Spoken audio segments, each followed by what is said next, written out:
I rejected my girlfriend, called her pretentious and arrogant, and trusted my chef friends.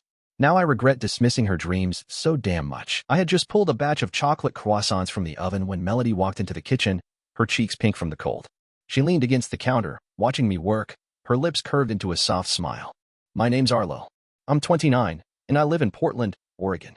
I've been dating Melody for over a year now, and in that moment, life felt like a perfect, buttery pastry, warm and sweet. Hey, she said, wrapping her arms around my waist from behind. They smell amazing. I grinned, pressing a quick kiss to her temple.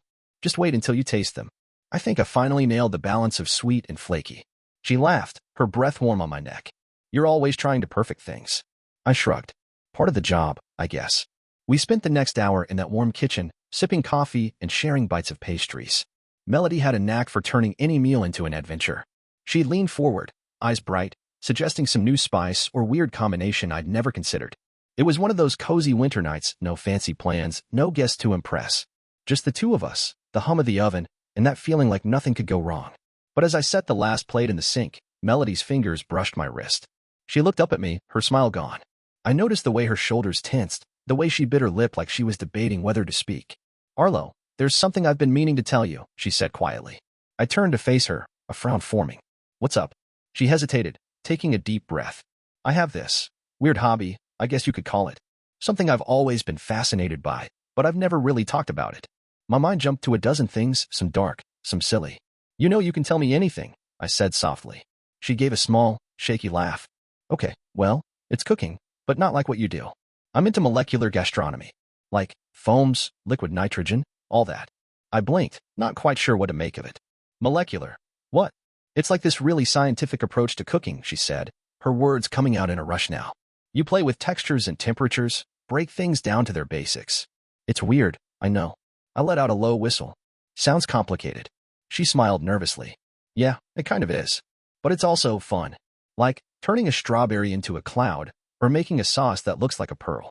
I've been reading about it for years, watching videos, even experimenting on my own. Why didn't you ever mention it? I asked, still trying to wrap my head around the idea. Her eyes dropped to the floor. Because my last boyfriend, he thought it was pretentious. He said it was just playing with food, and that real cooking didn't need all that showy stuff. He made me feel so stupid about it that I stopped talking about it altogether. I reached out and tipped her chin up so she'd look at me again. Melody, that's not stupid at all. I mean, I don't get it, yet, but if you love it, I want to hear about it. And try it, if you'll let me. Her eyes searched mine, uncertainty turning into relief. You really mean that? Of course, I said, pulling her into a hug. I don't care if you want to make edible balloons or whatever. If it makes you happy, then it's worth it. She let out a shaky laugh, burying her face against my chest. Thank you, she murmured. I didn't want to lose you over something that silly. I kissed the top of her head, feeling her smile against me. You won't. I promise. In that quiet kitchen, with the scent of chocolate and pastry in the air, Melody's secret felt like nothing more than a new flavor, something I didn't understand yet, but was more than willing to try. And in that moment, our relationship felt stronger than ever. A couple of days after Melody's confession, I met up with my friends at our usual spot, a dive bar in the heart of Portland called the Rusty Tap. The place was packed, and the smell of fried food clung to the walls like a second skin. I slid into a cracked leather booth with a fresh pint of beer and tried to shake off the conversation I'd had with Melody. My friends were already deep into some debate about which chef in the city was the biggest sellout, but as soon as I joined, the conversation shifted. So, how's Melody? Asked Nate, one of my oldest friends and a competitive chef. He wore a perpetual smirk and a chef's jacket even when he wasn't working. I hesitated. She's good.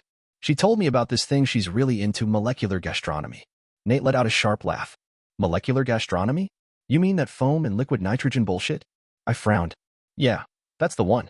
Across from me, Kyle, another chef and Nate's usual partner in crime, snorted into his beer. Jesus, man, that stuff's such a joke. Nothing but showy nonsense. Real chefs don't need to mess with that crap. I shifted uncomfortably, remembering how bright Melody's eyes had been when she talked about it. I mean, it's just a hobby for her. She's not trying to take over the world or anything. Nate's eyes widened dramatically. Still, dude, it's pretentious as hell. All that foam and spherification crap. It's like cooking for Instagram, not for people. Kyle leaned back in his chair, shaking his head. It's a red flag, Arlo. That's what it is. Anyone that into that stuff is just trying to impress people. Like, look at me. I can turn a tomato into a bubble. Who cares? I opened my mouth to argue, but the words caught in my throat. Was it really so bad? Melody wasn't showing off. She just loved it. I felt a hand on my shoulder. Eli, my friend who managed a popular restaurant downtown. He was the more level-headed of the group, always watching before he spoke. Look, Arlo, he said calmly. If Melody's into it, and she's just doing it for fun, that's one thing. But if you're uncomfortable with it, you should talk to her. Don't just listen to these two clowns. I forced a smile. Yeah, sure. I'll talk to her. But even as the conversation shifted to Eli's new menu idea, Nate's words stuck in my mind like a splinter. Pretentious. Showy. A red flag. I tried to brush it off, but every time I thought of Melody's excited face, I heard Nate's voice in the back of my head. A red flag. Just trying to impress people. Later that week, Melody and I spent the evening in my kitchen. She was buzzing with excitement, flipping through a cookbook full of pictures of weird, futuristic dishes. I was thinking, she said, her fingers tracing the page. Maybe we could try making a foam tonight. Something simple, like a lemon foam for those little shortbread cookies you make. I forced a smile. Sure, that sounds interesting. But as she chattered on, I found myself tuning her out. I couldn't stop picturing her in front of a crowd, showing off, trying to prove something. When she pulled out a canister of soy lecithin, her eyes bright with anticipation, I felt a sudden wave of discomfort wash over me. Was this what my friends had meant? Was she trying to make me feel small in my own kitchen? To show that she knew something I didn't? I didn't say anything, but the seed of doubt had already been planted. Even as Melody whipped the foam, her laughter filling the kitchen, I felt myself retreating a little. Later, when she leaned in to kiss me, I kissed her back, but my mind was somewhere else entirely, caught between the warmth of her passion and the cold, mocking laughter of my friends. By the end of the night, the kitchen smelled like citrus and sugar, but all I could taste was the bitter question. Was this really about passion, or about something else? And that quiet little doubt wouldn't leave me alone. A couple weeks later, I invited Melody over for what I thought would be a relaxed night of cooking. It was a Saturday, the kind of evening we usually spend in the kitchen together, trading spoons and sharing bites of half-finished dishes. But even as I set out the ingredients, that gnawing doubt from my friend's words kept echoing in my head. Melody showed up with a bag of supplies, tiny bottles, strange powders, a small container of dry ice. She was beaming, her excitement bubbling over like a kid at Christmas. I thought we could try something really fun tonight, she said, unpacking everything onto my counter. We'll make a passion fruit foam and maybe some little spheres of raspberry sauce. You've never seen anything like it, I promise. I tried to smile, but my stomach felt tight. Yeah, sure. We got to work. She measured and mixed, showing me how to use the syringes and canisters. Her hands moved quickly and confidently, and her eyes sparkled every time something worked. See how the foam holds its shape? She said, holding out a spoonful for me to taste. It's like eating air, sweet and tart all at once. I took a bite, and it was exactly as she said, light and bright, almost magical. But the more she explained, the more I felt left out, like I didn't belong in my own kitchen anymore. As she carefully dropped tiny balls of raspberry liquid into a cold bath to create those delicate spheres, I leaned against the counter, arms crossed. Isn't this amazing? She asked, not noticing my stiff posture. It's like science and art all at once. I've been dreaming of doing this for ages. I cleared my throat. Yeah, it's something. She turned to look at me, frowning. Something? What's that supposed to mean? I shrugged. I don't know, Melody. It just feels kind of over the top. Like you're more into showing off than actually cooking. She blinked, her face falling. What? No, Arlo. This isn't about showing off. It's just pretentious. I cut in, my voice harsher than I meant. I mean foams. Dry ice. Who even eats like this? Are you trying to prove something? Melody stepped back, her spoon clattering into the sink. Arlo, I'm not trying to prove anything. This is just what I love. It's creative. It's different. I shook my head. It feels like you're trying to one-up me. Like this is all some performance. Her lips trembled as she tried to hold my gaze. I thought you were okay with this. You said you wanted to try. I told you how important it was to me. I let out a humorless laugh. I thought I did. But the more I see it, the more it feels like you're just trying to be better than me. Like this is some competition. Her eyes welled with tears. Arlo, it's not about that. I love cooking with you. I thought this could be fun for both of us. I looked away, my jaw tight. I don't want to play around with powders and foams. I want to cook real food, not pretend to be some scientist. Melody's shoulders slumped. So, what? You think I'm just showing off? That everything I've shared with you is some kind of game? I didn't answer. I didn't know how. The words from my friends had rooted themselves so deeply in my mind that I couldn't see past them. She swallowed hard, her voice breaking. I can't believe this. I trusted you with this part of me, this thing I've always been afraid to share. And now you're making me feel like a fraud. I crossed my arms. I'm just telling you how it looks. She stepped back, blinking away tears. You're not just telling me how it looks, Arlo. You're tearing me down because your friends think it's silly. My chest tightened. They're right, though. It is silly. She sucked in a shaky breath, her face pale. I can't do this, Arlo. I can't be with someone who thinks my dreams are ridiculous. She turned and started gathering her things, shoving the bottles and powders back into her bag. I didn't stop her. Part of me wanted to, but the words wouldn't come. She paused at the door, her hand on the knob, and looked back at me one last time. I thought you were different, she said softly. But I guess you're just like the rest of them.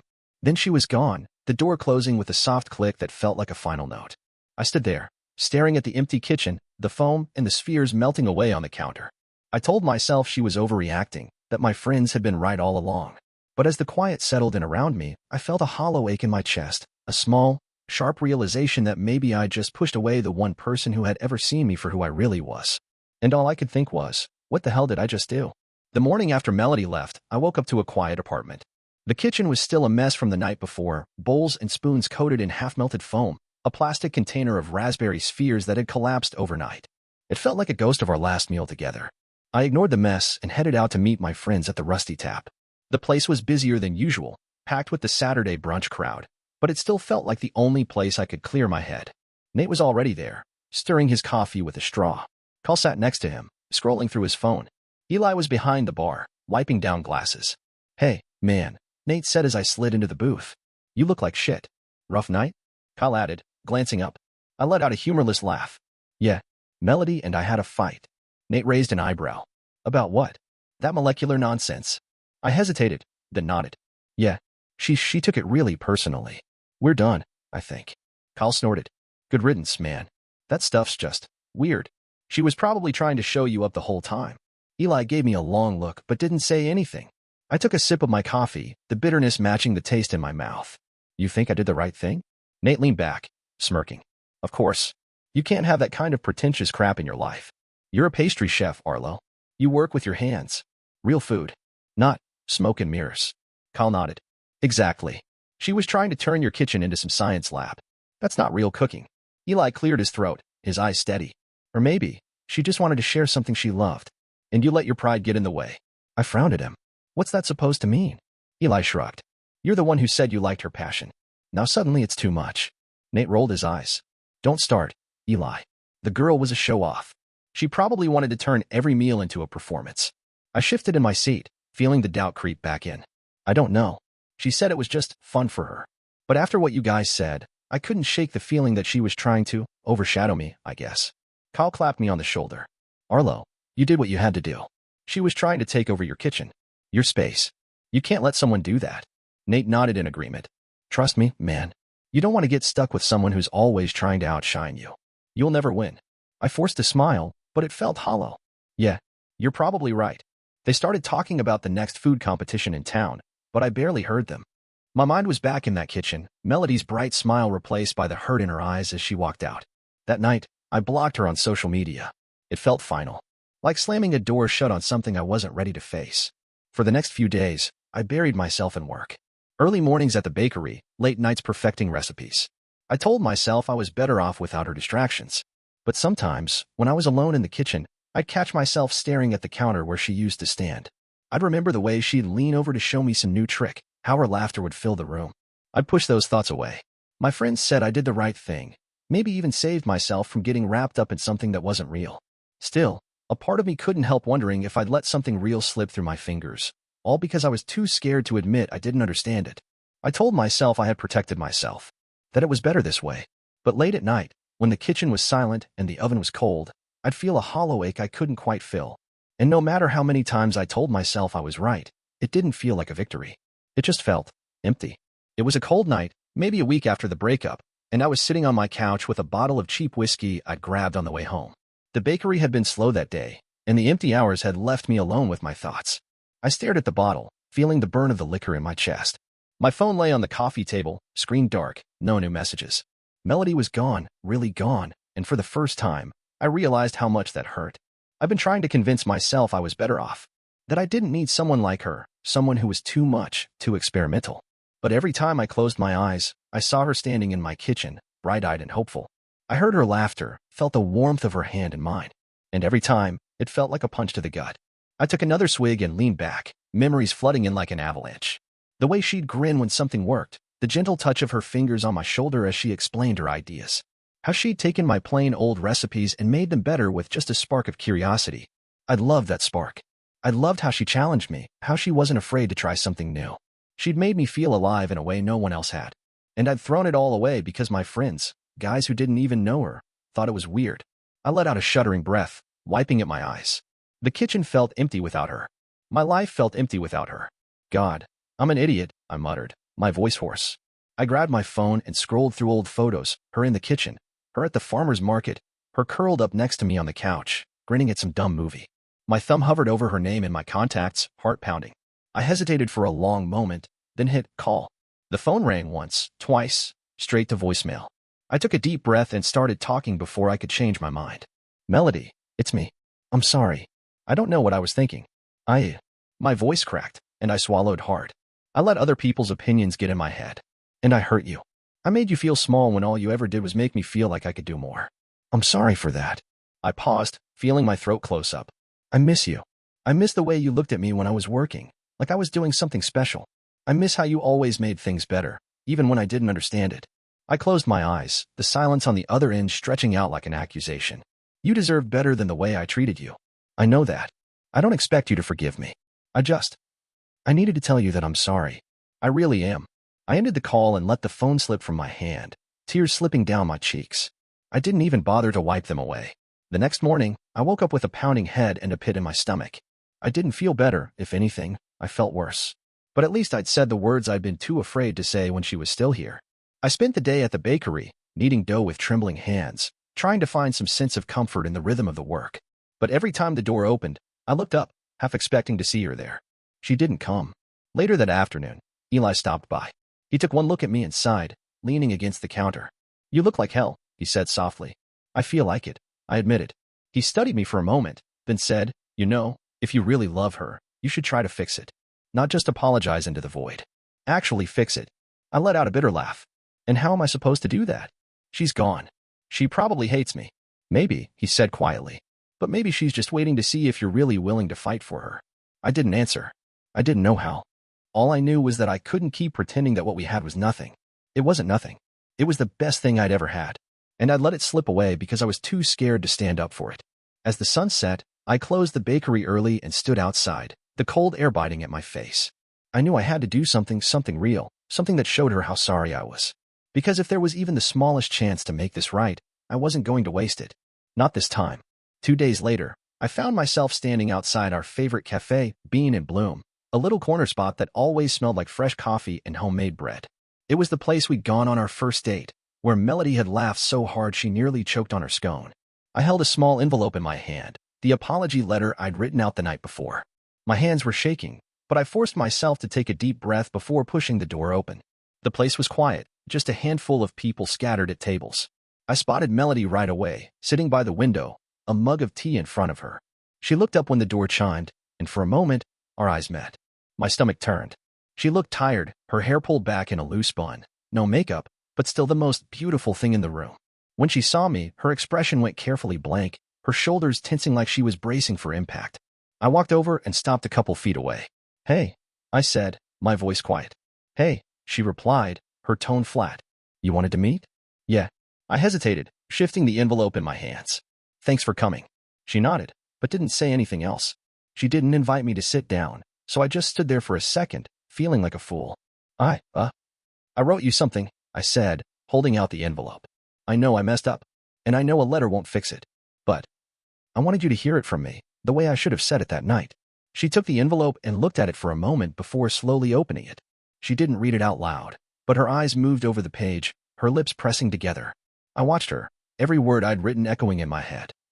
Melody, I'm sorry I let other people's words drown out what you tried to share with me. I'm sorry I acted like your passion was something to be ashamed of, when it was one of the things I loved most about you. I'm sorry I made you feel small, when the truth is, you made everything bigger and brighter in my life. You deserved a partner who would stand beside you, not someone who would let their own insecurities get in the way. I see that now. And I'm so sorry. Arlo. When she reached the end, she let out a shaky breath and set the letter on the table. She didn't look up right away, just ran her finger over the edge of the paper. I didn't know what to say, I murmured. I kept thinking about how excited you looked when you were talking about molecular gastronomy, how your eyes lit up, and I realized. I loved that look. I loved the way you saw the world, how you wanted to play with it and make it yours. She finally looked up, and her eyes were wet with tears she hadn't let fall. Then why did you make me feel like it was stupid? She asked, her voice barely above a whisper. I swallowed hard. Because I was scared. My friends, they got in my head. They made me feel like I was supposed to think it was all nonsense. And I let them. I let their words become mine, and I'm sorry for that. A tear slipped down her cheek, and she brushed it away quickly. You know how much it took for me to tell you about it. How long I kept it to myself. I know, I said, my voice breaking. And I took that trust and turned it into something ugly. I'll never forgive myself for that. But I want you to know that it wasn't because I didn't care. It was because I cared so much, and I didn't know how to handle it. She was quiet for a moment, and I could see the battle in her eyes, anger and pain, but also the small, fragile spark of hope that maybe, somehow, things could be different. You hurt me, Arlo, she said softly. You took the one thing I was so scared to share and used it to tear me down. I know, I said. And I'm not asking you to forget that. I'm just asking you to know that I see it now. I see what I did. And I promise I will never, ever let anyone's words come between us like that again. She took a deep breath and closed her eyes for a moment, then looked back at me. Thank you, she said, her voice shaking. For saying it. For owning it. We sat there in the quiet, the weight of everything hanging in the air between us. Finally, I reached out, my hand trembling, and gently touched her fingers on the table. I don't know if you can ever forgive me, I said. But I want you to know that I'll spend the rest of my life trying to be the person who deserved to stand next to you. She didn't pull her hand away, but she didn't move it closer either. Her eyes searched mine, and I could see the hurt still there, but also the tiny flicker of something else. Something that looked a lot like love. For a moment, we just sat there, two people holding the pieces of something we'd both broken. And though I didn't know what would happen next, I knew one thing for sure. I would never take her light for granted again. We sat there at the cafe for what felt like hours, the late afternoon sun slanting through the window, washing everything in gold. My coffee had gone cold, but I didn't care. I couldn't take my eyes off Melody. She was quiet for a long time after I'd finished speaking. She kept her hand resting on the table, close to mine but not quite touching. Her eyes were red from tears, and every so often she'd look away, like she was searching for the right words. Finally, she took a shaky breath. Arlo, I believe you when you say you're sorry. I can see how much you mean it. But, she paused, her lips trembling as she blinked back fresh tears. I don't think I can just let it go. I nodded, my throat tight. I know. I don't expect you to. She looked down at the letter I'd given her, her finger tracing the edge of the paper. You have to understand. When I shared that part of me with you, it was like handing you my heart. And when you turned around and told me it was pretentious, it felt like you were saying I was pretentious. Like everything I loved was just worthless. I felt that guilt settle in my gut all over again. I was wrong, Melody. I let other people's words drown out my own. I should have trusted you. I should have trusted us. She let out a sad little laugh. Yeah, you should have. For a moment, the only sound was the clink of mugs and the murmur of quiet conversations around us. Then she looked back at me, her gaze steady and heartbreakingly clear. I love you, Arlo, she said, her voice breaking. I've loved you since that first night you stayed up with me while I was working on those poster designs. You've always made me feel seen, until you didn't. And I don't know how to forget that. Tears welled in my eyes, but I forced myself to hold her gaze. I don't want you to forget it. I hope you'll let me prove I've changed. She shook her head, a tear sliding down her cheek. I need time. I need to figure out if I can trust you again. Because right now, I don't know if I can. My heart cracked in my chest, but I nodded. Okay, I whispered. Take all the time you need. She reached across the table and finally took my hand in hers, her fingers warm and trembling. I'm not saying this is the end, she said softly. I need to feel safe again. I need to know that the next time I share something with you, you won't let anyone else's voice drown it out. I squeezed her hand, tears slipping down my face. I promise you. I'll never let that happen again. I swear it. She gave me a small, sad smile, then pulled her hand back and stood up. I believe you want to, she said. But I need to believe you can. I stood too, feeling a cold emptiness as she stepped away from me. Melody. She reached out and hugged me, her arms tight around my waist, her face pressed against my chest. I held her close, breathing in the scent of her hair, wishing I could freeze that moment in time. I'll always love you, she whispered. But right now, I need to love myself more. When she stepped back, I saw the strength in her eyes. She picked up her bag and the letter I'd given her, then turned and walked out of the cafe, the little bell above the door chiming softly in her wake. I stood there for a long time after she left, feeling the weight of my own mistakes pressing down on me. I knew she still loved me. I could feel it in that last embrace. But I also knew she was right. I couldn't ask her to come back until I could prove that I was ready, that I was strong enough to stand up for the things and the people I loved, no matter what anyone else thought. As I stepped outside into the fading light, I felt a strange mix of sorrow and hope. I'd lost her, at least for now. But maybe this was my chance to become the kind of man who wouldn't let himself, or the people he loved, be diminished ever again. And as I walked home, the evening air cool against my face, I promised myself one thing. I would never let someone else's voice drown out my own heart again. Because I had seen what that cost. And I knew it wasn't a price I was willing to pay twice.